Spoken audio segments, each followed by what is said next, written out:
پیارے دوستو، السلام علیکم۔ آج کی ہماری ویڈیو ہے کہ ایک بادشاہ کی وفات کا واقعہ۔ جب حضرت خواجہ قطب الدین بختیار کاکی رحمۃ اللہ علیہ کی وفات ہوئی تو کوہرام مچ گیا۔ جنازہ تیار ہوا، ایک بڑے میدان میں لایا گیا۔ بے پناہ لوگ نماز جنازہ پڑھنے کے لیے آئے ہوئے تھے۔ انسانوں کا ایک سمندر تھا جو حد نگاہ تک نظر آتا تھا۔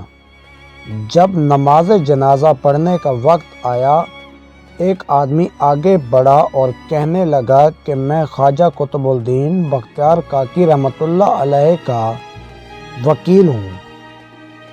حضرت نے ایک وصیت کی تھی، میں اس مجمع تک وہ وصیت پہنچانا چاہتا ہوں۔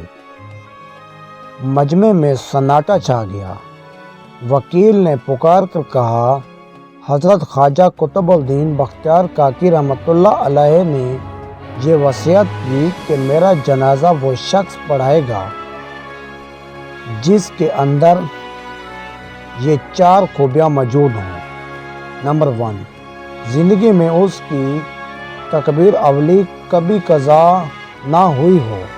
نمبر 2، اس کی تہجد کی نماز بھی قضا نہ ہوئی ہو۔ نمبر 3، اس نے غیر محرم پر کبھی بھی بری نظر نہ ڈالی ہو۔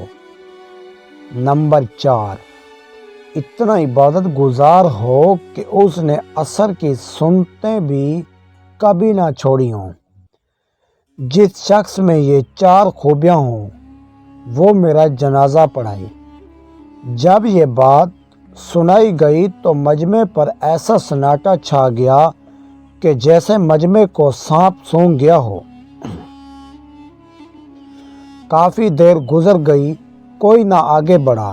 آخر کار ایک شخص روتے ہوئے حضرت خواجہ قطب الدین بختیار کاکی رحمۃ اللہ علیہ کے جنازے کے قریب آئے، جنازے سے چادر اٹھائی اور کہا، حضرت آپ خود تو فوت ہو گئے مگر میرا راز فاش کر دیا۔